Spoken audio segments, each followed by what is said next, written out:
Okay, now we're live.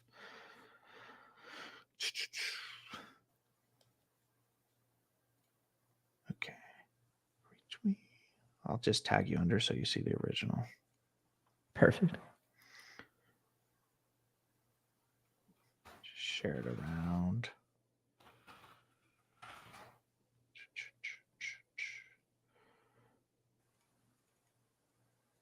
There. Okay, let me just send it.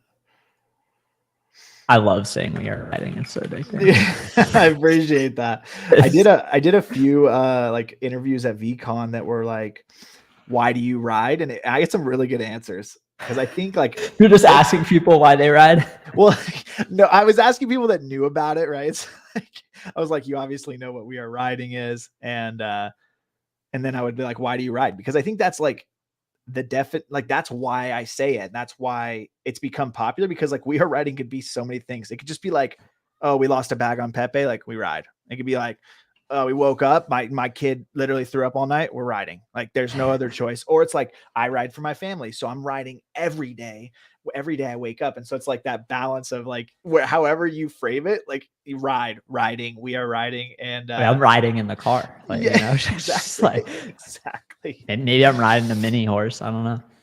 That would be sweet. That would be sweet. Honestly, I was just talking to my son about maybe building him a go-kart. So who knows? Oh like, man, I had a go-kart when I was probably in that age range, maybe like 6, maybe a little older.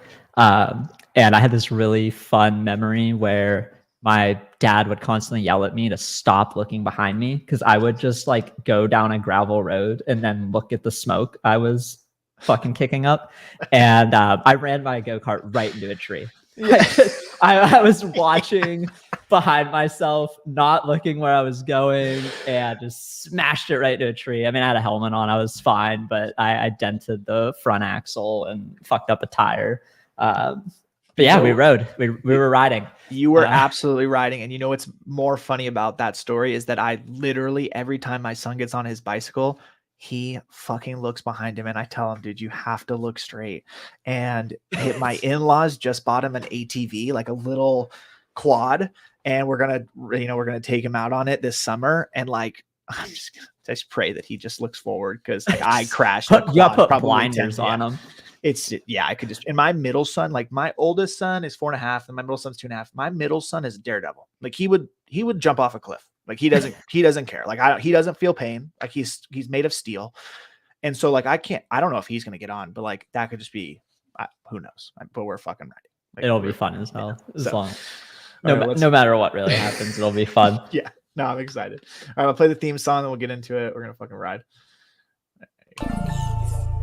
We're riding. Hype happy hour, talking about life, so you might feel empowered. Hype happy hour, tornado on the mic with a guest giving power. Hype happy hour, tools, interviews, provide life tapping power. Hype happy hour, positive and light with advice, build your tower. Happiness is key, so you gotta bring the smiles out. Inspiration needs a bit of passion to just wild out. Positivity and optimism when we ride out. Enthusiasm and dreams, gotta feed them till your time's out. Boom, boom, boom. Hyped Happy Hour, episode 54. Listen, I'm Gentle Tornado. I'm your host on this magical journey. I created a company called Live Hyped. Hyped is an acronym that stands for happiness, inspiration, positivity, enthusiasm, and dreams. If you look at the bottom left, the logo with an H with a heartbeat in the middle, because we never know how many heartbeats we have. So here at Hyped, we're on a mission to make positivity louder.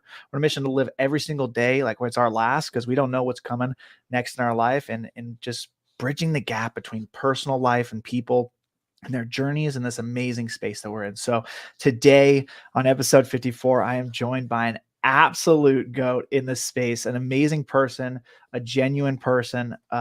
Just I'm so excited to have you on, Deez. How are you? Thanks for coming on.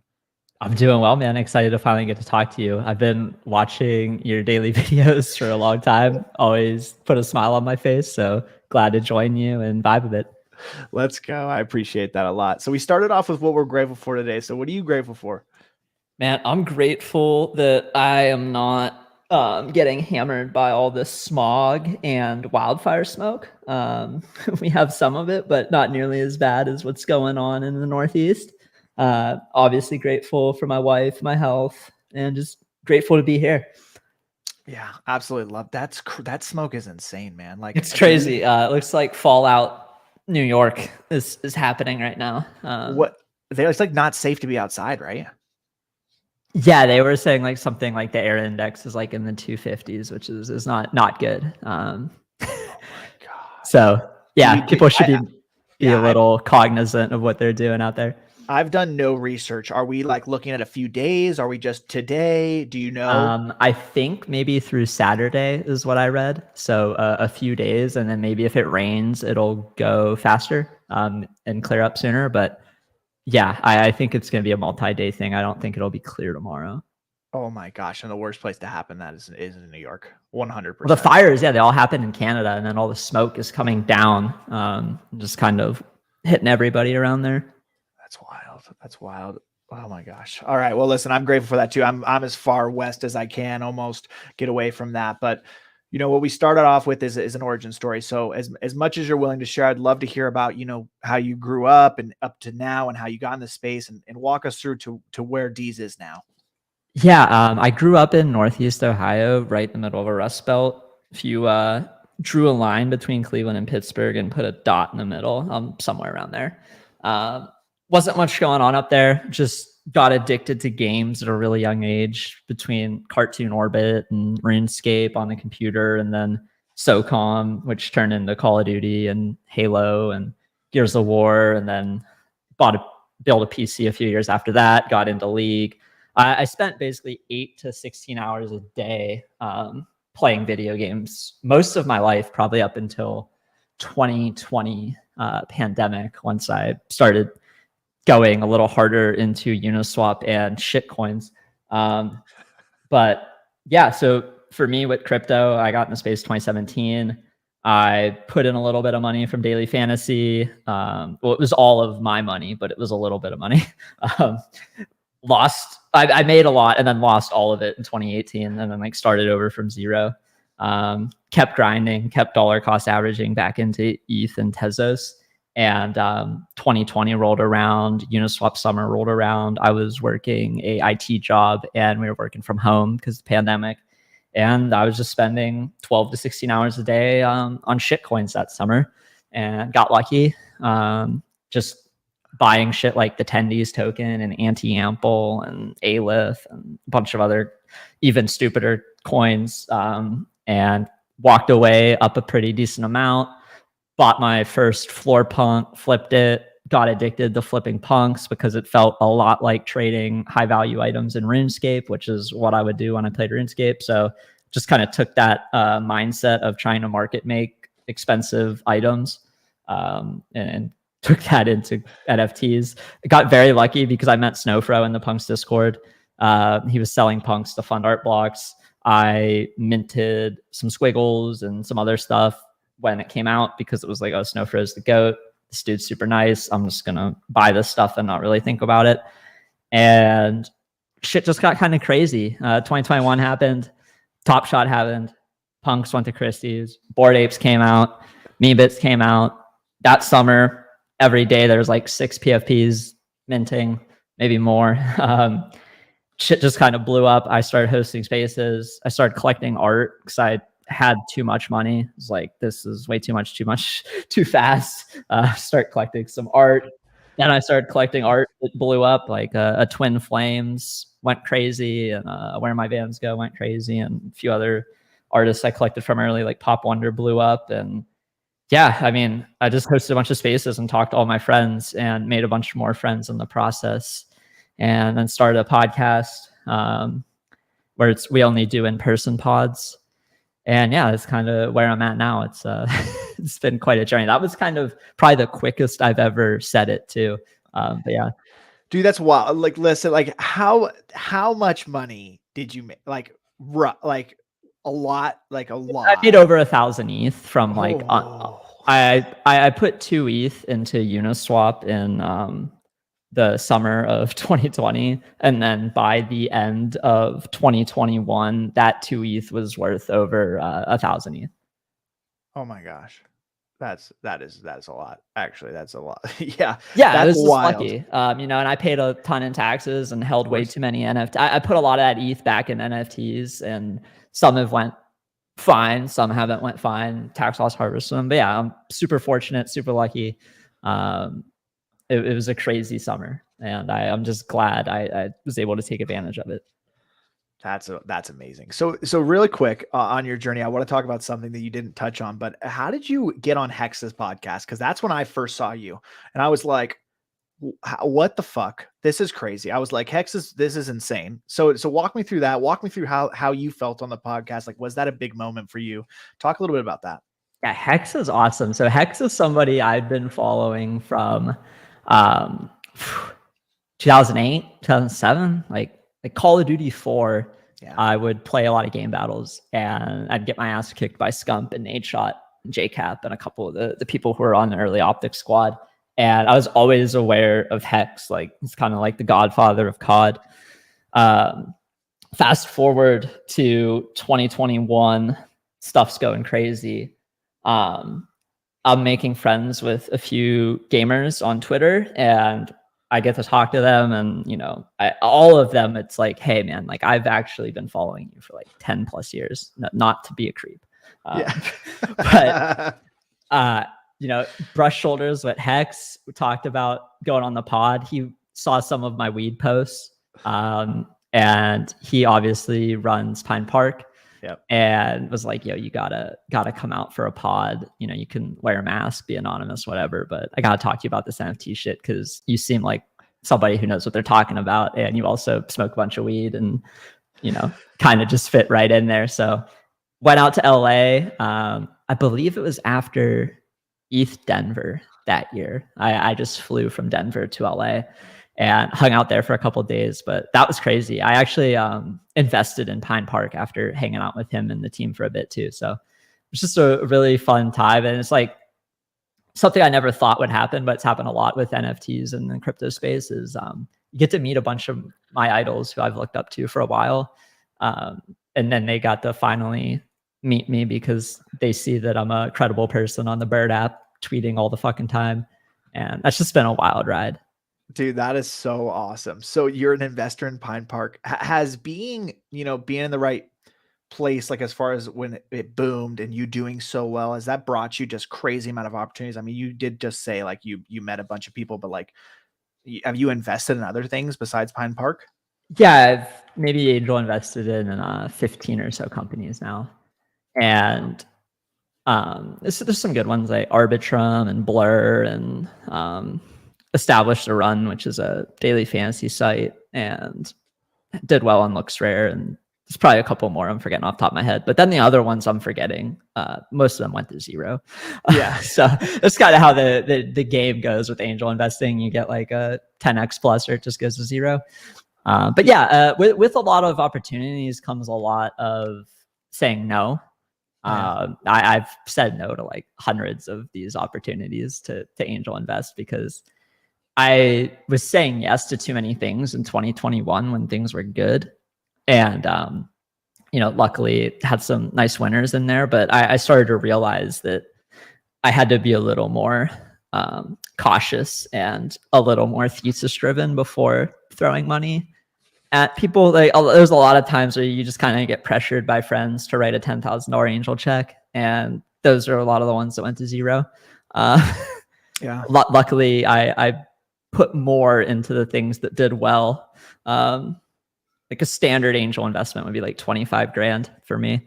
So that would be like a standard unit. So when I would put 10K into something, it was like, I don't feel really confident in this, but I am friends with this person. Let's see what happens. And yeah, all those ones went to zero. Yeah. But it's important to learn how to say no. Like, I haven't angel invested in anything since I think May of 2022.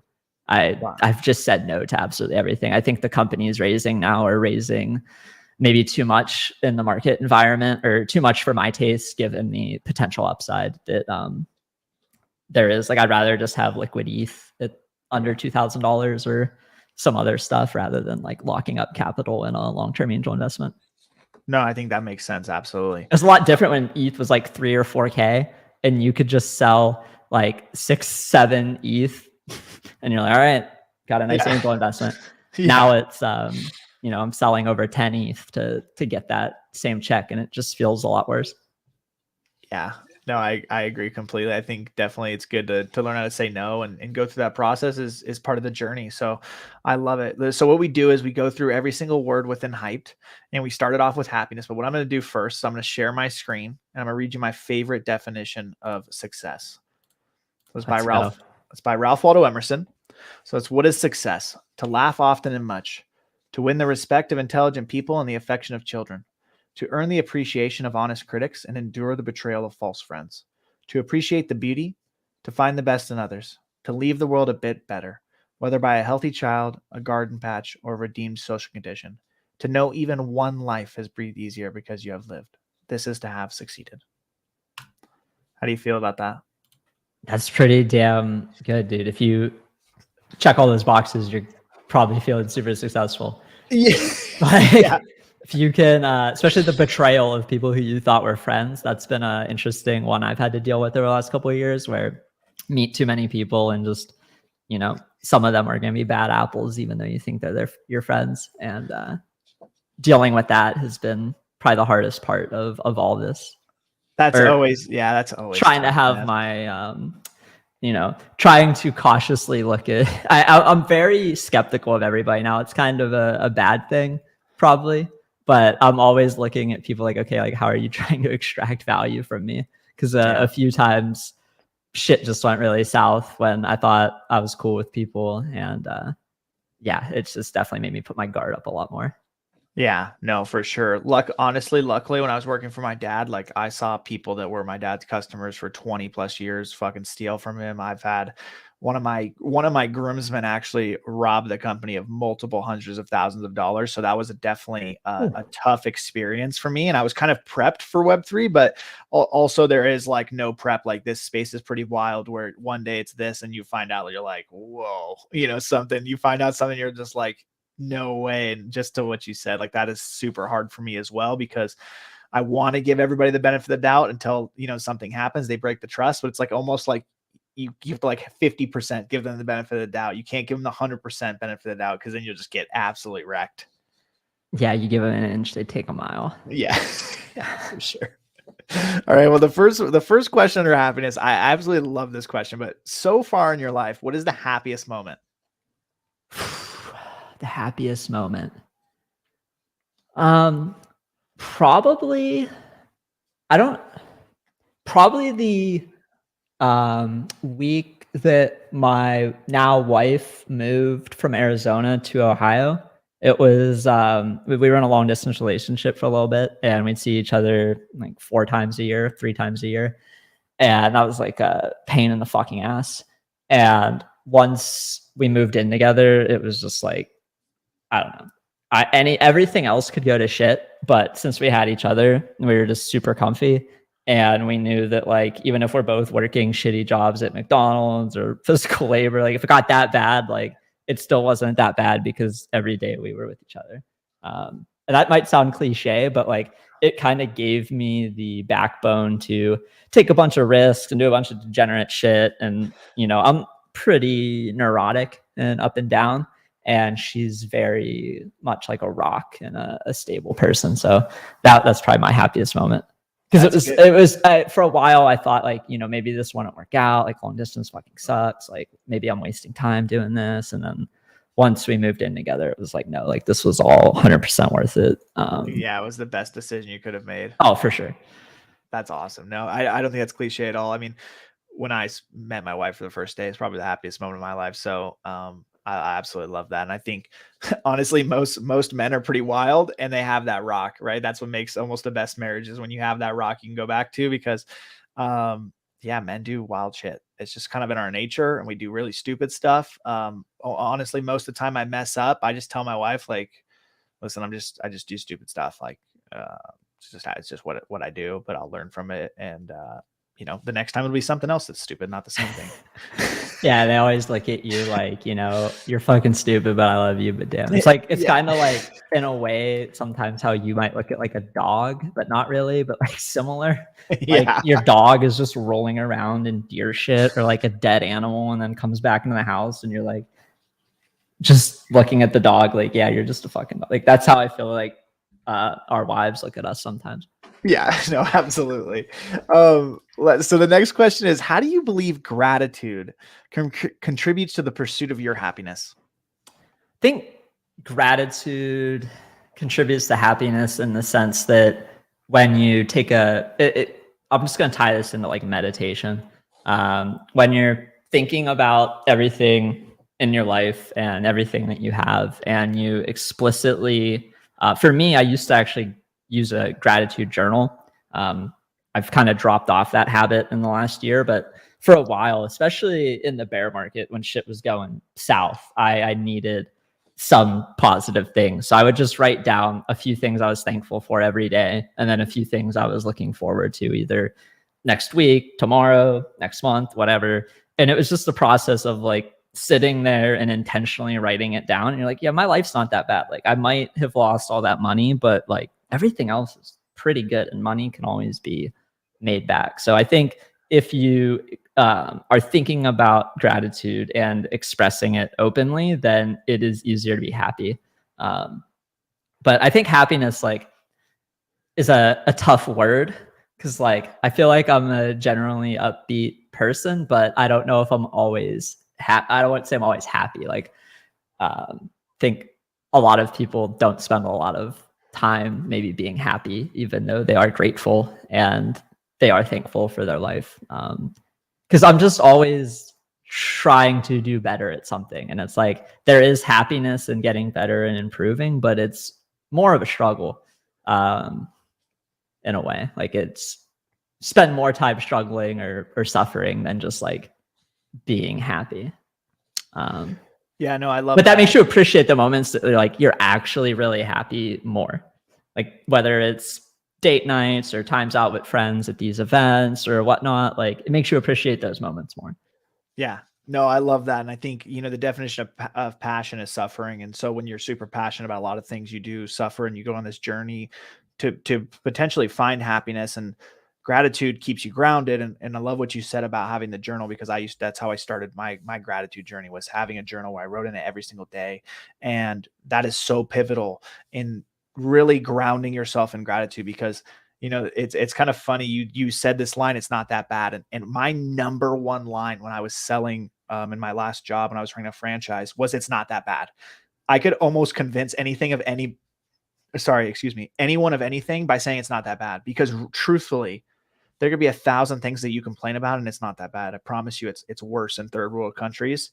And so if you have that frame in your mindset is framed that way, then you can revert back to that gratitude. You might not be happy, like you said, but you can at least fall back to being grateful and not complaining, because those are toxic, behaviors.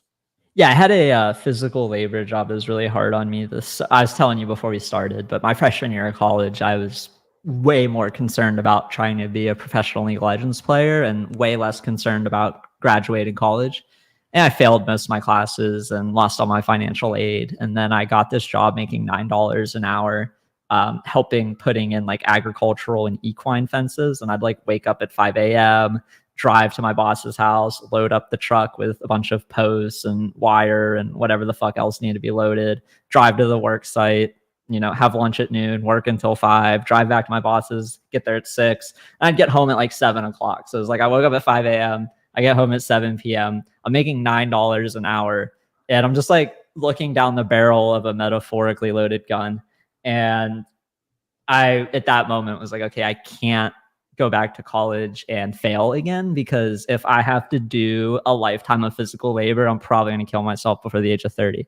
And anytime anything is going somewhat south in life, I just think back to when I was 19 working that job and how bad I felt. And it just feels like it's a nothing burger. Yeah, no, absolutely. I love that. I love leaning back on moments in your life. And we'll talk about that later on in the pod. How do you balance pursuing your own happiness with considering the happiness of others in your life? Yeah.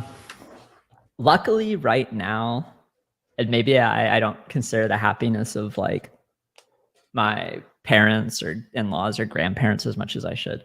But just balancing like mine and my wife's, it's a lot of, I go really, really hard for periods of time, but then we schedule breaks, like whether it's date nights or days off or trips or something. But it's kind of this compromise. I got lucky, and my wife is like, she's not retired, but she doesn't have a job right now. Like once things went so well, it was like, there's no point for you to work your old job and like not see me, waking up at 6 a.m. and driving into the job and getting back at 5 p.m. and then being tired and making dinner and playing a game for an hour or two and going to bed. It was like, why don't you just like stay home with me and help around the house and do a bunch of other stuff? So super grateful for that. And I think that makes it easier to like schedule and do stuff during the day. We can go get lunch together. We can go walks. We can do whatever. She just built this really, really nice walk-in closet, basically all by herself. Just super impressive. But I think that's the easiest way for me, is just scheduling that time and then making sure that that's like sacred time. And it's going to happen. So it's not like, it's just, you're waiting for something to happen. I love that. I love that she built the closet too. What's your favorite like hobby to do together? We used to play a bunch of video games together, but over the last few years, we stopped doing that.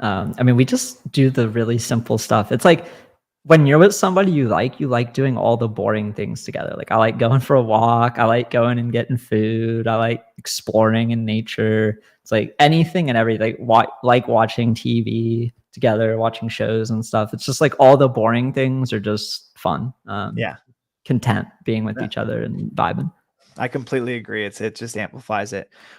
How has your perspective on happiness evolved or changed over your life, you think?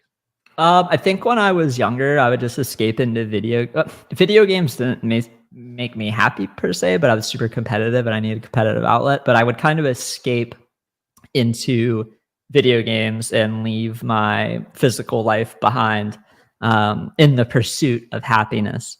And as I got older, I definitely stopped escaping from reality as much and just started facing reality. And I think that made me a lot happier, seeing success in reality. Like I maxed my old school RuneScape account. I have 350 24-hour days played in that game. I have like 10,000 games of League, fucking years of Call of Duty. And it's just like, what do I really have to show for that? Compared to the 6 to 7 years I've put into the crypto space. Like it's not even close. So yeah, focusing on reality and less on video games made me a 100x happier individual. That is actually incredible, to be honest, because I grew up playing video games. We were talking this before the pod, but did you play World of Warcraft? Like, how did you not get into World of Warcraft? So I grew up in a pretty poor family, and I had the same computer from 2002 to 2012. So that basically pigeonholed me into playing RuneScape, which is a Java-based game that runs in a browser. And my computer didn't have a graphics card, so like I couldn't download WoW, I couldn't play League, I couldn't play StarCraft. So I had a console. I saved up a bunch of money cutting my neighbor's grass and like my grandma's grass and a few other people I knew. And I saved up a bunch of money, bought an Xbox 360, and then that was like my lifeline out to the world until senior year of high school. I took my graduation money I got from my family and put that all toward the gaming computer, which I played League on. That's awesome. And the best is, if you have a good like amount of money, you can build the sickest gaming computer. Yeah, and at the time it was like $1,000, but it was good enough. Like I don't remember what graphics card I had at the time. It was like a Radeon 7780 or so. I don't remember what it was, but it was awesome because I could play League of Legends, I could play StarCraft 2, I could play any game I wanted. Eventually I got a 120 hertz monitor. That was sick, going from 60 to 120 hertz. Eventually got a mechanical keyboard. For a while I was just using like a cheap $20 Logitech keyboard and a $20 Logitech mouse. But yeah, once I had that computer, it got me through all of college playing League and other games I wanted to play. I just went back to like, so they remade RuneScape into a game called Old School RuneScape in 2013. And then when I was burnt from League, I would just go play RuneScape again. So it was like, I didn't even need a gaming computer to play that, but it was just like comfort food. Like playing that game is just like eating your favorite fast food meal over and over and over again for 12 to 16 hours a day. Yeah, no, that's awesome. That is, if I had more time with, if I was just me and my wife, I think I would play a lot of World of Warcraft, but it's one of those games where like, I'm either 110% or I'm not anything. I tried so hard to get into WoW Classic because I thought if I missed WoW originally, WoW Classic would be good enough. And what I found was that everybody playing WoW Classic had already played a ton of WoW previously, and they're just kicking my ass. And after like a month, I just quit. But there was a bunch of people from crypto Twitter who were on either the same server or similar servers, and it was a thing for like a month or two, and then it kind of just died out. Yeah, no, that'd be fun. Yeah, you picked the wrong one. You could have gone into regular WoW, like the newer WoW, because they made newer WoW way easier than old WoW was, and that's one of the reasons why I can't play, because it's like dumbed down to be stupid easy now.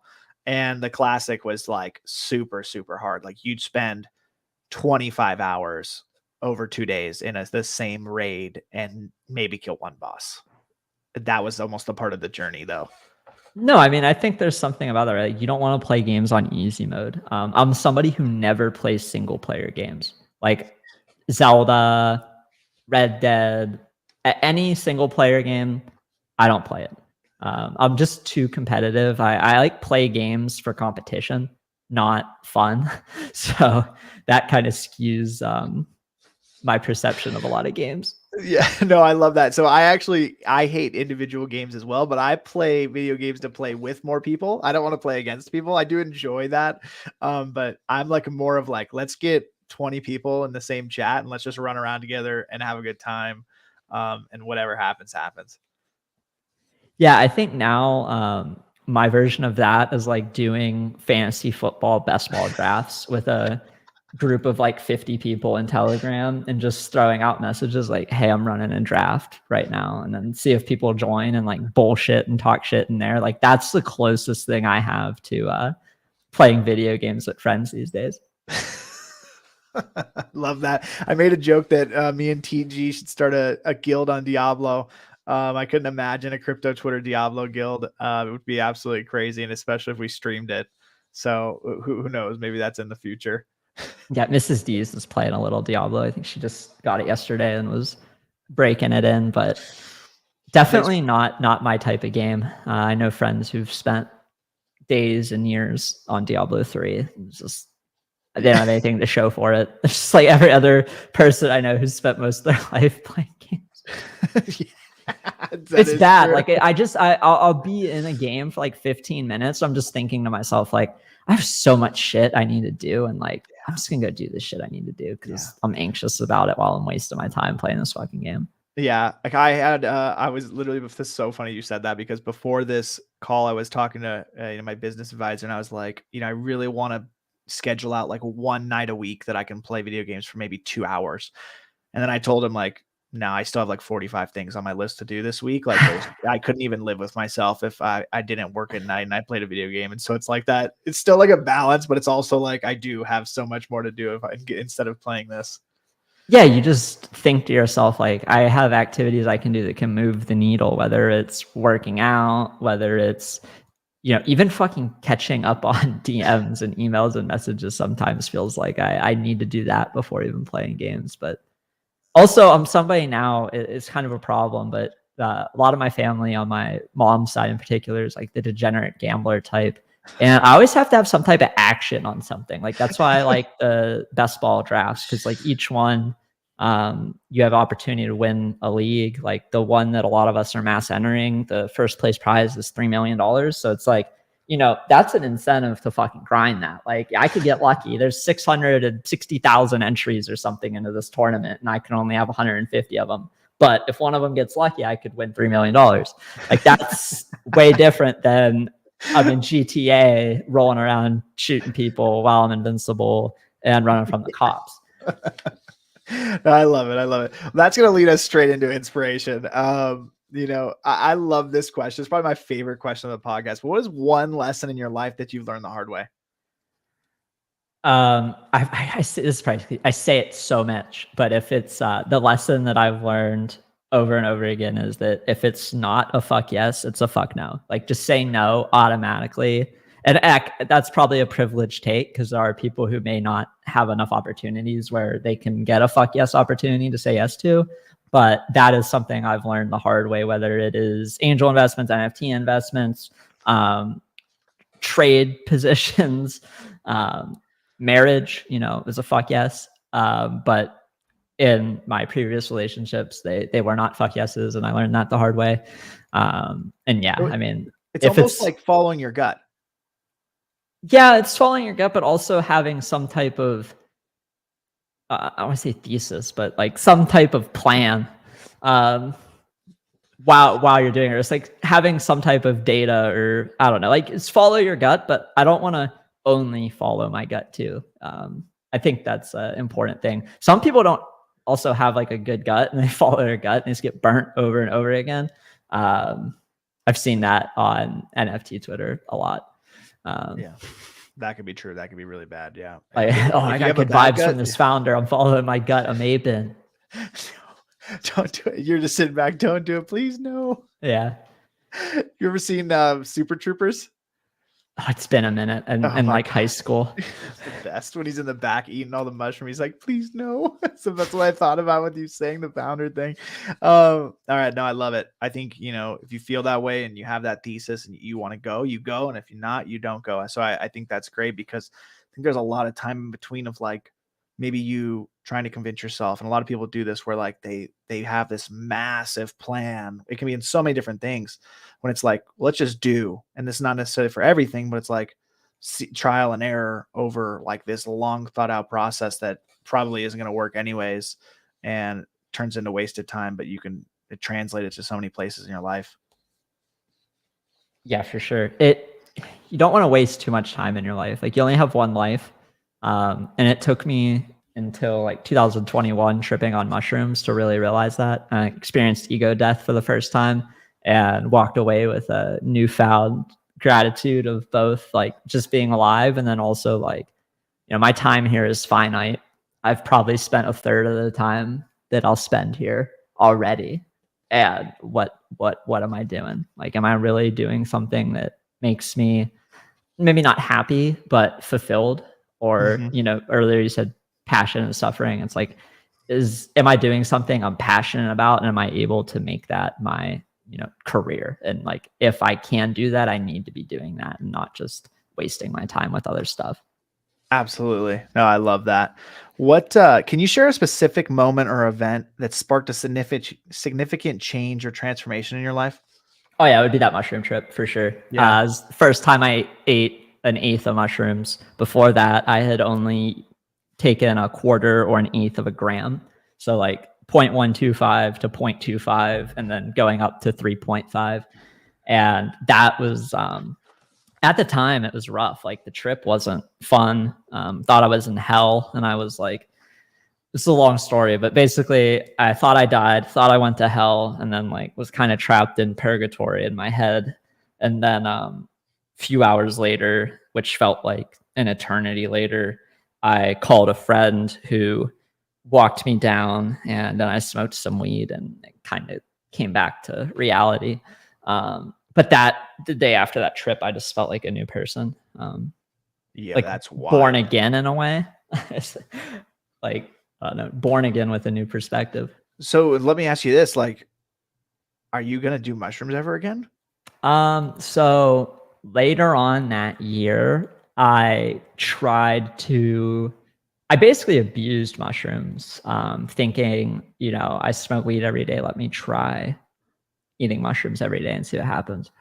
And I had like a span of 5 days between Christmas and New Year's where I was just out of reality. And at the end of the 5 days, I had to have Mrs. D's move the guns in the house because I thought that I needed to shoot myself to get out of this like inception level dream. But I knew that like that was wrong. But then like I also had this gut feeling that that's what I had to do. Like my gut was telling me, you know, follow your gut. Like my gut would have went up and got the shotgun and put it in my mouth and been like, oh, I'm gonna get out of this dream.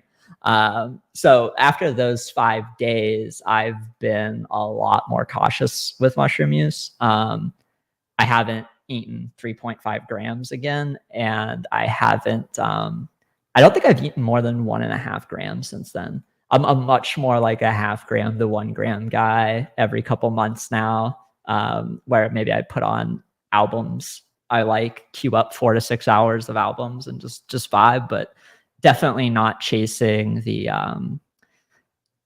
like the perspective warping experiences where things are melting and I'm falling into the earth and I'm seeing rainbows. Like I'm not chasing that feeling anymore.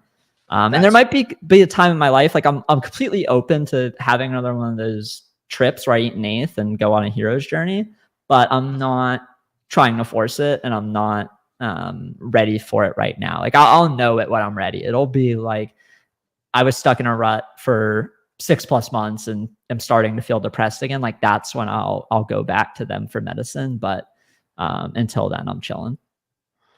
Yeah, it's wild, dude. That is it. That is like intense. use drugs responsibly. Like let me caveat this for people listening. If you are going to eat over 1 gram of mushrooms, do it around somebody that you trust. When you're around, you know, for me, when I'm around Mrs. D's, it is kind of like having a totem or a safety net or something where if I think things are going wrong in the trip, it's like I can just check in with her and she just clears up any of that doubt. And then it allows me to go deeper on my own journey. I would not recommend for people to do psychedelics alone, or not heavy doses of psychedelics alone, especially if it's their first time. You just don't know what could happen. You don't know how your body will react. And you definitely want somebody around who cares about you and can tell you that everything's going to be okay. Yeah, absolutely. I'm glad you said that, because I definitely don't want to be like a role model who's just like, yeah, drugs. It's like, no. Like you definitely need to be intentful with the psychedelics. It's not smoking weed. It's completely different. Yeah, no, absolutely. Is there a particular quote or mantra that serves as a source of inspiration for you? Particular quote or mantra? I don't have one that comes to the top of my head, honestly. Like I don't have any quotes in the house or any of those like inspirational things up on a wall. I'd have to noodle on that one a little bit and think. I think a lot of what I think is just of like parables and frameworks in my head, but they're not really quotes. Like, you know, the road to hell is paved with good intentions is a good one. I think you see a lot of people who maybe an example of the road to hell is paved with good intentions is the art token. If you remember this whole fiasco, this guy who quote unquote wanted to help artists launched a token, fucked up the liquidity pool, gave all the ETH to the first buyer because he valued it 100x more than it should have been valued. And he basically like lost his community $300,000 and then left the space. And it's like, if your intention was like to help artists, like you should just probably buy art and not try to do some convoluted thing. But I think, you know, with a lot of things in society, people might have good intentions, but they don't look at the second and third order effects of their actions behind those intentions. And then it becomes a road to hell. And there's just like other silly things like that I think about, but I don't really have like a quote or like an inspirational thing that I go back to get me pumped up or anything. Yeah, no, that's all right. I think what you said is important, and having good intention is, I think having good intention these days is so important, and you can easily see when someone doesn't have good intention. It's very, if you're a very aware person and you listen to what people say, like you'd be like, oh yeah, like I don't think this person's got good intentions. And I think that's a really important thing to see in this day and age, to be honest. Yeah, and even if they do have good intentions, it's like, how are they implementing whatever intention they have into their behavior? And then what effects does that behavior have on both themselves and society? Yeah. A lot of PFP project founders may have had good intentions. They launched projects in a bull market, made money, and thought they could stick around and do this. And now 2 years later, they just have people who are down 95% banging on their discords. These people are trying to put some type of utility or something out there, but it's just, they kind of, I never launched a project trying to capitalize on any of the hype because I could see this coming a mile away. But I know a lot of people who just came in the space in 2021 and wanted to do stuff, and now they're just like burnout and jaded, and their project floor is like $100 or something, and it used to be $10,000 or $5,000, and it's like, I definitely agree. But yeah, I need to think about the quote stuff because I feel like there probably is something there. I'm just not thinking about it right now off the top of my head. Yeah, that's all right. I would say, like, with something that you said there for me is, my quote that I live by is don't talk about it, be about it. And, with what you saying about the intent thing in the space, like people could have intent, and this is everywhere, not just in the space, but they can talk a big game, but they're not showing those actions. And that's kind of been my entire focus around my brand and what I'm about, because if I'm preaching these things, which, positivity and gratitude aren't easy things to preach in our world. It's like, I have to be doing that every single day, and I have to have those actions, because if I'm not putting in the work, then it's just a bunch of fluff. And I think people lack that because, like, in our world today, like, customer service is so low. And especially, like, I could just say examples in Vegas, like Vegas used to be all about customer service. Like back in the day with the casinos and the mob, like customer service was what this city was built on. And now it's just complete shit. And where it's like, it's normal not to have good customer service. And that translates to so many different levels of life, different ages, kids, accountability. And it's like, yeah, we can talk all this game and like, oh, I'll sell you $150,000 pool and I'll have it done in 3 months. And it takes them a year. It's like, well, that's what everybody else does. Right. So like, why wouldn't I do it? And I think that's why I live by that. That's my quote. Yeah, just another maxim that kind of branching off that is I always try to underpromise and overdeliver with everything. I never want to be the person who's promising people the moon and, giving them not the moon. It's always like have super low expectations, set low expectations, and overdeliver whenever possible. Yeah, it's just a good way of going about life. I agree. I think it's great. Do you seek inspiration from others, or do you stay true to, like, do you have inspiration from within? Like, is it a balance thing for you? I probably seek it more from others than within. I'm pretty into reading and listening to biographies about successful people in the past and trying to get inspired by things that they did that may have been thought of as impossible at the time. And then also reminding myself that I'm capable of so much more than I give myself credit for. I think we all are. We all are capable of so much more than we give ourselves credit for. But yeah, in terms of like internal inspiration, I really just, my inspiration for a while was I just needed to end up better than my parents were. Like I didn't want to work the same jobs they had. I didn't want to be in the same class. I was like, okay, my inspiration is like to at least move up a class. And then, I got lucky, and now it's okay. Like, how do I stabilize this wealth and build it for, my family and then my future family? And that's kind of where my inspiration is internally. Yeah, no, I love it. I love that. I think that's good. I think you can draw inspiration from so many different places and within and from outside sources. I try to do a balance of both. So yeah, a couple generations ago, a lot of our whether it was your grandparents or your great grandparents, they're probably immigrants to this country. And a lot of them probably had to either go to war or deal with a bunch of shit. Like I'm very thankful that I got to meet, I think 6 great grandparents. 5 or 6, and 2 of them fought in World War II, and like getting that perspective at a young age of like, this is how shit used to be, right? There was A lot less technology to take advantage of and connect people, and a lot more violence and tumultuous times, whether it was the Great Depression, before the war, going into the war, and all that shit. Really puts perspective on how good we have it today, and how far we've come, even after a few generations. Yeah, no, I agree completely. Yeah, man, we've come such a long way. So I think to lean back on shit like that, like I agree with you. I knew 3 of my great grandparents, and learning from them growing up was unbelievable, and learning the lessons that I carried throughout my life every single day. We're gonna move into positivity.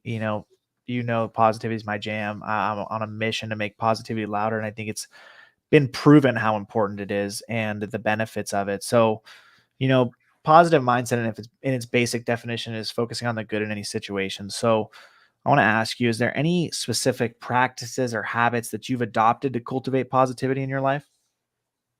Um, Not as much as I should. I try to reframe things. Like if I'm really pissed off or down about something, I'll just try to change the frame or perspective. Like, the classic thing is I fucked up and over allocated and lost a bunch of money in something. But then, you just reframe it as like, I was extremely lucky to take that risk. And at the end of the day, it probably doesn't really matter that it went south. Like, or you reframe it as like, I get to pay less in taxes. Like, yeah, that's a bonus. Like, yeah, I might have lost a lot of money on something, but like, at least I pay the government less because of it.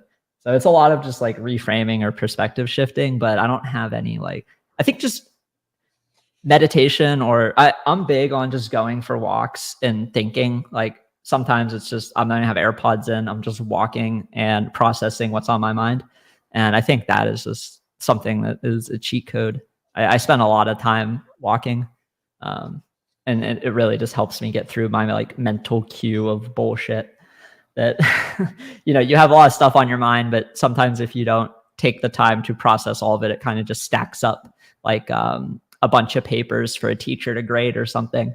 And if you don't keep up with it, the next thing you know, you're trying to grade like 5,000 papers in your head. And it's a lot to deal with. And then for me, anxiety comes after that because I see the stack of papers and I'm ignoring it and it keeps getting bigger and bigger. So that would be how I kind of try to look at it. No, I love that. And you know what the funny thing about this question is, it is pretty much no right answer, right? Like you actually said 2 things that you do, and you might have in your mind maybe not thought those were the best answer, but like, I don't even have the answer, right? And so it's like reframing is such a beautiful thing. And, I tell a quick story is I've told this before, but my middle son, Blake, has he's the worst sleeper. No, he's just such a bad sleeper. And so when he was like 1, he would wake up multiple times a night. And that was when I was working my old job, and I'd wake up at 4 a.m. and, and I would need sleep because it was a physical job. And every time he'd wake up, my wife was breastfeeding the baby. So I would go up and I would go and soothe him back to sleep. And it could be multiple times. And I would get angry at him, be so angry at him of like, why aren't you sleeping? Everybody else is sleeping. And it was just a perspective shift. It was a reframe of like, no, like I get to do this. I get to go upstairs. I get to put him back to sleep. I get to be there for him. And this is something that I want to remember forever as being his dad and being able to do that. And since then, like, it don't matter. I can wake up 5 times a night. It's because I shifted that, and the reframing of what you said is so powerful. It's so incredibly powerful. Yeah, it's important to look at everything from different perspectives. And sometimes it's hard in the moment, but maybe the next day or maybe even a couple hours later, you just take a deep breath, start, focusing your mind on a different perspective and see what happens. You can find the good in almost any situation. Yeah, no, absolutely. I love it. So there's this notion around like toxic positivity, right? But I think there's an incredible reason why positivity is so important. And the Losada ratio is an example that I use a lot of times, where it says that you need 3 positive emotions to 1 negative emotion. So you need to kill 1 negative emotion with 3 positive emotions and affirmations. So I would ask you, like, what are some misconceptions that people may have about positivity, and how do you think they can be addressed to overcome them? I think, when I was less positive person, I would just look at the world in a very nihilistic way. Like, what's the point of any of this? Why does any of this matter? There's no meaning here. Like, I could die tomorrow, the world won't care.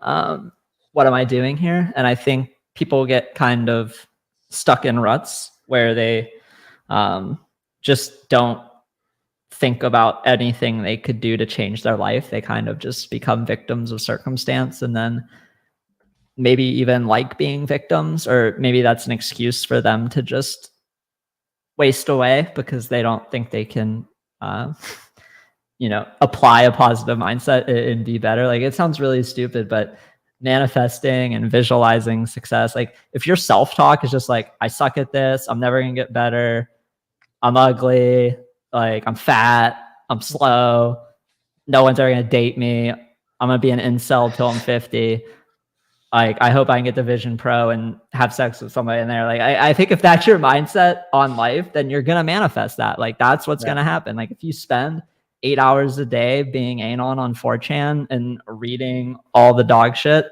like you're manifesting that. And I think people just need to take baby steps. It's not like you just turn a switch and the next day you're just smiling from ear to ear and everything's all good. But it's like, did I go for a walk? Did I work out? Did I eat healthy? Am I making any progress? Am I doing work that I'm passionate about? Did I like spend 30 minutes on a hobby or an hour doing something I like? Like just trying to get small wins. A lot of people just want to go 0 to 100. Like say you're 250 pounds or 300 pounds, you're trying to lose weight. Like you're not going to lose 50 pounds in a week, but you could lose a couple pounds and over time that compounds. Like you have to play the long game, look at how your habits are impacting you. Like you're, I think it's definitely James Clear who said something along the lines of your, I'm going to forget this. It's like your results are a lagging indicator of your habits or something like that. And it's basically like you need to look at your habits when you're stuck in those ruts and just try to make small changes, whether it's went for a walk for an hour a day. Like I ate healthy, I worked out, I talked to a friend, like that type of stuff, and just get at it day after day. Like maybe you have a small win today, you have 2 small wins tomorrow. Maybe you take a step back, you only have 1 small win the next day. Maybe one day you don't have any small wins. Like be compassionate with yourself. Don't tell yourself like, oh, I fucking suck again. Like I didn't even fucking do that thing. It's like, no, like don't have 2 days where you don't have any small wins. Like that's where it sucks. Like if you keep going without small wins, it's like try to tell yourself, okay, I didn't, maybe I just played video games for 16 hours yesterday and I didn't shower and I just sat and looked at the screen. Like that's how my old life used to be. Like, especially when I was in long distance relationships, I would go to class, come home, sit in front of the computer and go to bed. And some days I didn't shower. Some days I didn't eat because I just wanted to grind the video game, but it wore down my mental and my physical psyche. And, I would just say people need to look at the long game. Like you're going to be here for a long time. Like a lot of people in our space are probably under the age of 40. You have more than half your life left. Like start making some small changes that you can look back in 1 year, 5 years, 10 years, and be really happy that you made those changes. And, the results will speak for themselves. Absolutely. No, I love it. I think small changes will take you so many places in your life, and manifesting is exactly, I fucking love manifesting, man. I've been telling people since I was 18 that I'm going to retire at 35 and I'm going to fucking do it. And I'm going to tell everybody about it because I want them to manifest for me. I want them to go tell their grandmas about this kid that they met that's going to said he was going to retire at 35. He doesn't, know how, but he's going to put in the work. So I love that. Listen, let's get into enthusiasm. I love enthusiasm. You know this, Deez. I bring it every single day. I have energy out the fucking, I was born with it, but I love it and I breed it and I bring it. So the first question is, what are 3 things in your life right now that you're obsessed with? 3 things I'm obsessed with. Well, I'm on day 6 of a 1 month long tolerance break for weed, but my obsessions in life were a mixture of like weed, NFTs, crypto, art, etc., and then video games. Those are like kind of the 3 pillars. But as time went on, I've kind of replaced video games with like books and learning and podcasts and shit. So right now I'm obsessed with a lot of business-minded podcasts, whether it is Acquired or I've always loved Invest Like the Best. That was the first business podcast I found in 2018 when I was broke and trying to teach myself how to think about operating something that's successful and also just some personal finance stuff. But yeah, I would say now it is a mixture of still obsessed with weed, even though I'm on a tolerance break. Like I look at weed probably like wine sommeliers look at wine. Like that's kind of how I view myself with the weed stuff. And then obviously the crypto space, I eat, breathe, live this space. And then probably the podcast business side of things is the third one. So are you on 30 days completely clean? Yeah, I'm gonna do the full month off. Yeah. Wow. Has that been hard so far? Honestly, no. Like I'm somebody, when I tell myself I'm gonna do something, I do it. I told myself I was gonna take a 7-day break in January to host the season 2 podcast in New York. And it was super easy. And I got home and I went like 10 or 12 days, even though I was only aiming for 7, because I was like, I'm just keep doing it. And then I was the same. Like I told a lot of people before June started, like once June starts, I'm just sober June. There's no NFT events. It's nice outside, like sober June. I haven't taken a month break from marijuana in 6 years. Like I need a break. Like my brain is probably permanently different because of how much weed I smoked. And it's just good to have a break, especially, and you know, I had planned sober June before the company I was working for dissolved. And then it was, you know, an even better reason to be sober, because I need to figure out where I'm going to, you know, align myself for the next at least year or two. And I want a clear mind for that. I don't want to make that decision in a hazy state. So it's been pretty easy. The first 3 nights were shitty sleep. I mean, anybody who smokes a lot of weed and takes a tolerance break, the first 2 to 3 days, you know, appetite, you kind of have to force yourself to eat a normal amount. And then at night, you're going to experience dreams for the first time in a long time. Like, you know, when you smoke weed before bed, you don't dream. So I'm not used to having dreams, which is maybe weird to say.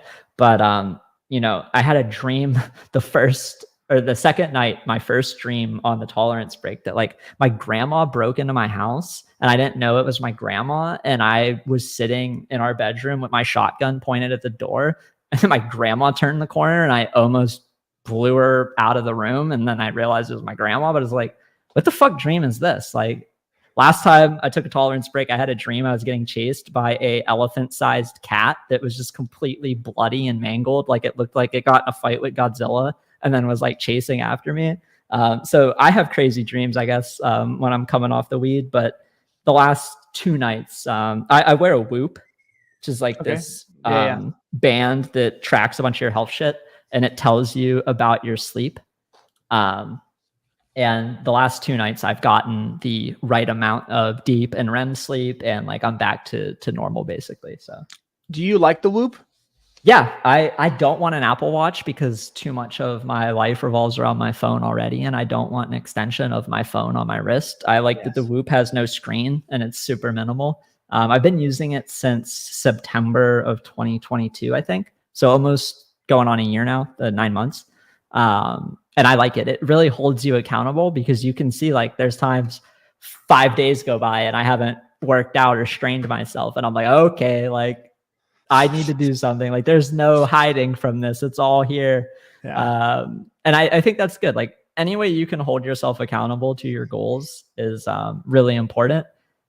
So yeah, definitely if you're somebody who the other thing I like about the Whoop is the battery lasts like 4 or 5 days. It's not like the Apple Watch where you have to charge it every day. So that's another benefit of using it. Like you don't need to I didn't charge it. Like I can't use it today. Yeah. Dude, Apple, how much? I don't even know how much a Whoop is, but I'm probably gonna buy one. But like Apple Watches are crazy. Like I just bought. I actually can't say that live, but anyways, a gift for someone, and it was just like still expensive, and it wasn't even like top of the line. Like I was just like, dude, this is wild. Like I don't know why this is. I mean, they're nice, right? I'm not saying I'm not downplaying them. I'm just like, this is fucking crazy. It's a lot, and then the next year a new one comes out, and you're like, well, fuck, like I have to buy that one. I think the Whoop is. I think I paid. I'm trying to remember what the plans were. I think they have like a 2-year plan that's the cheapest. So I just aped the 2-year plan. I might be completely misremembering this, but it might be like 2 years is $200 or $300. But if any new whoops come out, like you get a new whoop for free. So like if they make a whoop 5, or I think they're on 4 now. So if they make like a whoop 5.0, then you get it for free as part of your membership. That's cool. That's dope. So it's like less than an Apple Watch for 2 years. That's cool. That makes sense. Okay, I looked it up, so I'm not full of shit. It's $400 for 2 years, $239 for 1 year, or $30 a month. That's if you buy the annual membership or the 2-year membership, you get a brand new Whoop included. If you do the month one or the free trial, I believe they give you like a pre-owned device, and not a new one. But yeah. Yeah, I mean, I feel like at this point, Whoop's going to sponsor the podcast, so I appreciate you, Deez. This can be sick sponsorship. I think people are going to love to hear about it on Twitter. Whoop, if you're listening, definitely hit me up. I've got definitely structured plans for you. Now, listen, before the last question, I kind of want to frame it because, I think enthusiasm is so important and it's kind of slept on because enthusiasm elevates everyone around you. It's one of the most unique things that I have is that when I'm around people, my energy elevates them. It could be, we could be doing anything. We'd be having lunch, we could be going on a walk, but the energy that I carry myself with, the enthusiasm in my soul elevates others around me. So how do you think you can leverage that to motivate and inspire others in your life or your professional life? Yeah, I'm somebody, I think, smoking a bunch of weed probably makes me like less enthusiastic than my baseline, or I don't know. I think for me, when I think of enthusiasm, I think of like very intense energy. And it's normally positive energy. Like you and Farouk are 2 people who come to mind when I think of enthusiasm. It's like why I like Farouk and being around him so much, because like he gives me energy because he has so much. But yeah, I don't. Am I even like answering? What was the question again? Am I even answering the question? Not really, but I do love because me and Farouk, when we were on a podcast, it was absolutely amazing. And the energy was probably through the fucking roof. You're probably like ready to run through the wall like Kool-Aid Man after. We were drinking cocktails too. It was a good time. Oh yeah, that even helps. But yeah, I mean, enthusiasm's tough. Like I think I am enthusiastically curious. Maybe like I think my curiosity is what gives people energy when they're around me, because I will just ask them question after question and just let them talk. And I like getting to the bottom of things and like picking their brain. And a lot of people like to talk about themselves. So if you just keep asking them questions about themselves, they'll just keep talking, and then they like that. So I think the way that I maybe spread enthusiasm is through my intense curiosity, more so than like intense energy or personality. And I don't even know if I answered the question with that. No, but I like that. I like that for sure. Do you feel like, so I love that curiosity thing because I think that's very personal, but do you think on a surface level, when you get excited about things, that you elevate people around you? Yeah, I probably get maybe too excited about things, then overhype things, and then I've become more cautious to do that, and then it probably has made me less enthusiastic because I've seen my enthusiasm turn into people losing money or getting hurt. I'm like, okay, like maybe I'm not going to be enthusiastic about things anymore in public, or maybe like things that people can invest in a decentralized way. And like, maybe I'll be less enthusiastic on those things, and I'll be more enthusiastic about like hanging out in person. Yeah. No, I like it. There's a balance, dude. There's a balance because I can get excited about a lot of stuff, right? Like when my Pepe shot up, and then I told my wife I shouldn't have told my wife what it was worth because I didn't sell it top. So yeah, that's the worst. Once you start telling anybody, it's like the screenshot rule. You take a screenshot of the price and you're like, wow, I'm a genius. It's like, yeah, you should sell it or you're not a genius. Yeah. Yeah. Big mistake. But at the end of the day, listen, I didn't judge myself on that. It was the first time I traded shit coins, but no, I feel you on the excited thing. The last segment is dreams. And I actually love dreams because it's just one question. And when I first started this show, I was like, man, what's one question I can ask that it's going to be super fucking hard? And I thought it was this question, and it ended up like not being hard, and everybody crushes it. So the question is, what is the dream that you have for your life? And I'm going to tell you my dream. And then you're just going to say off the top of your head, off your soul, what the dream for your life is. So I'm Gentle Tornado. I am an honest, enthusiastic, and successful man that will inspire others to live their life through happiness. That's good. My dream is that I financially secure my parents' future so that they can retire early, because they made a lot of sacrifices for me to get where I'm at. And, hopefully have some kids, raise a beautiful family, and contribute to the world in a way where, I never anticipated I would have any presence on social media that people would care about. Like, I was just always myself, and didn't really have a dream to ever become popular or inspire others or any of that shit.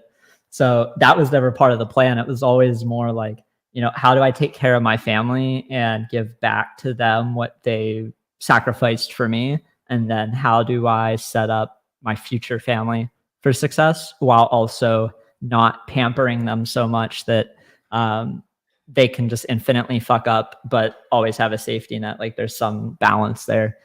And yeah, I guess that might probably not the best dream. You definitely overhyped it when you said people crush this, because I'm not somebody who like sits down and writes lengthy dreams or goals or anything. It's much just day by day, brick by brick. No, listen, I love it. I think what you said was from your heart, man. And you wanted to take care of your parents, I think, is incredible. And I thought it was great. You didn't stumble your words. Listen, I'm going to share you my screen. I'm going to share you my favorite poem. This is my favorite poem. It's called The Dash. It says, I read of a man who stood to speak at the funeral of a friend. He referred to the dates on the tombstone from beginning to the end. He noted that first came the date of birth and spoke of the following day with tears. But he said what mattered most of all was the dash between those years. For that dash represents all the time they spent alive on earth, and now only those who love them know what that little line is worth.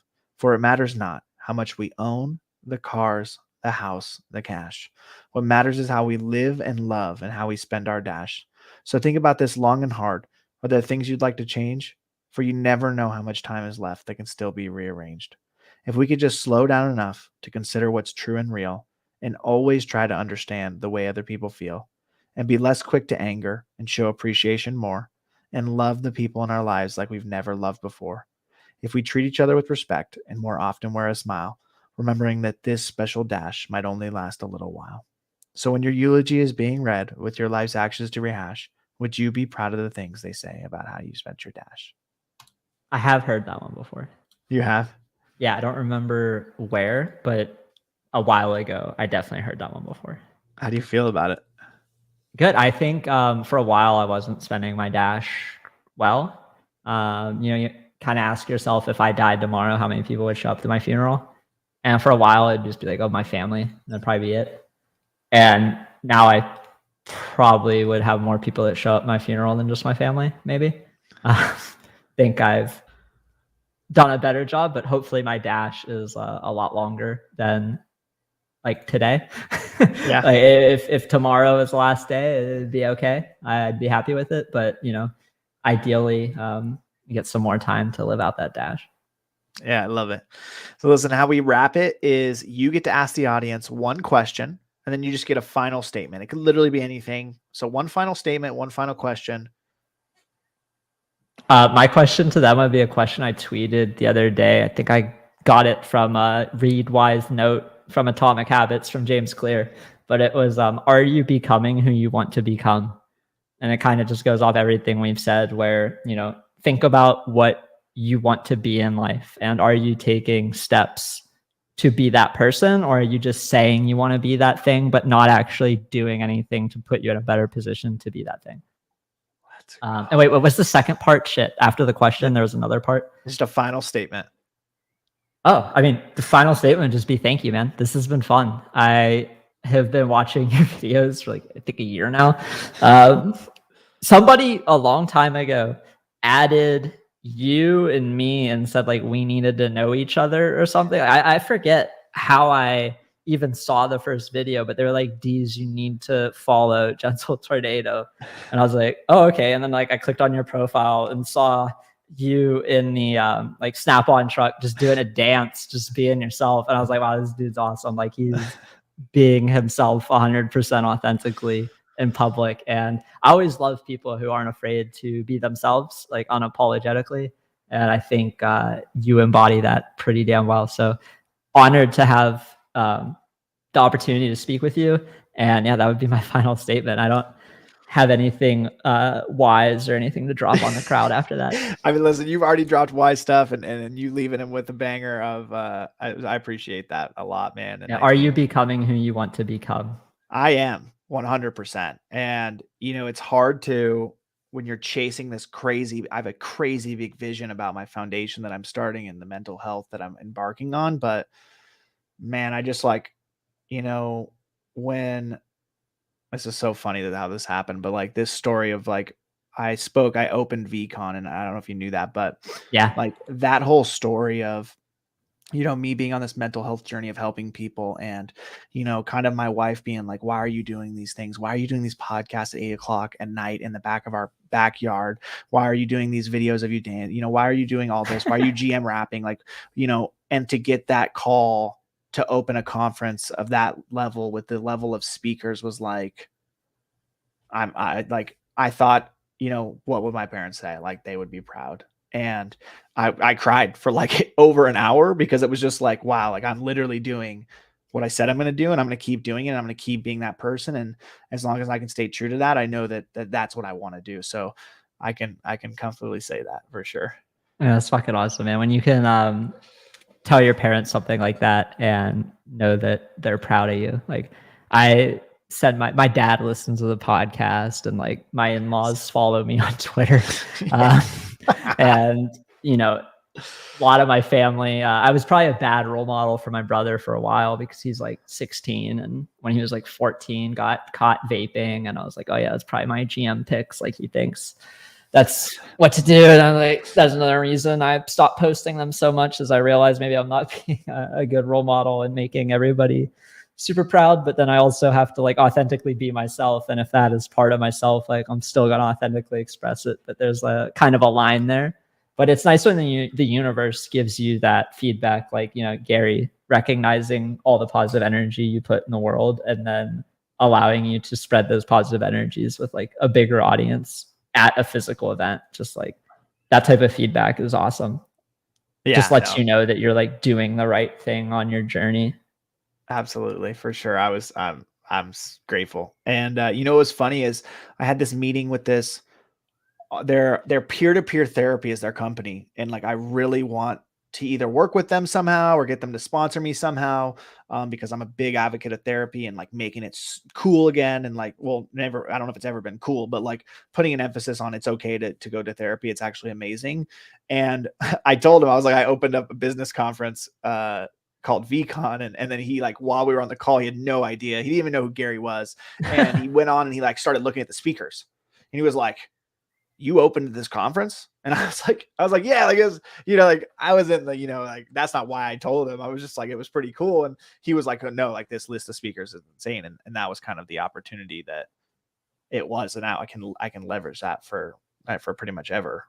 And so that's also another thing that's made me super fortunate. Yeah, that's awesome. And shout out to Gary for VCon. It's it's the only event I speak at. I made the mistake of speaking without a mask at NFT NYC 2021, and a bunch of people were like taking pictures of me on stage and tweeting at me, and it was fucking weird because I asked people explicitly not to do that. And ever since then, I wear a mask or something just so people don't do that. So with Gary, being so open to pseudo-anonymous people, and then the way that he picks cities where like the only thing we get to do is hang out with each other because they're these like Midwestern cities that aren't New York or LA or Miami. Like, I think it's really smart. I feel really close to all the people who are at VCon. Really like the speaker only areas where you can go lounge, get food, get some drinks, vibe with all the other people. Like, it's just a good conference. The first year I went, I had really low expectations. I was like, yeah, I mean, they're gonna let me wear a mask. Like, I'll go talk, whatever. Like, let's do it. And then it went so well, and I was like super stoked for this year, and I'll be excited for next year. Hopefully, get invited back. But I just enjoy the conference a lot, and I think Gary's brought a lot of people into the space who wouldn't have been here without him. Like, he tapped into his audience that he's been growing for, a decade plus, and onboarded them. I remember back when he released the first VeeFriends, I didn't mint them, or I've never flipped VeeFriends. I don't even think I've ever owned a VeeFriend. Let me put that out there. But the way that Gary was like making guides to hold people's hands to get them onboarded on MetaMask, like showing them how to buy ETH, showing them how to set up MetaMask, explaining the security stuff, like getting them to be skeptical and on high alert of Discord DMs and Twitter DMs and people trying to steal their crypto, and then like bringing them all into the space. It's just done a net positive, and it's been a pretty cool thing to watch, because I remember Gary from the Punks chat. He joined in 2021, and I didn't believe it was him. So I tweeted at him on Twitter, and I was like, "Is this you in the Punks chat?" And it was, because he responded back on his main Twitter account. I was like, "Holy shit, like, that's interesting." And then he's telling all his friends to buy Punks. And then obviously him telling all his friends to buy Punks made me a lot of money, because I had bought all my Punks before then. And yeah, just super fucking thankful for Gary. That's going to be a good clip. Honestly. And I think we should end it there. Listen, Deez, I appreciate you so much, man. This has been Hyped Happy Hour. Listen, for everybody listening, do me a favor, like, subscribe, help me spread positivity, help me change the world. And I appreciate you, and we'll see you on the next one. Peace. Thank you, dude.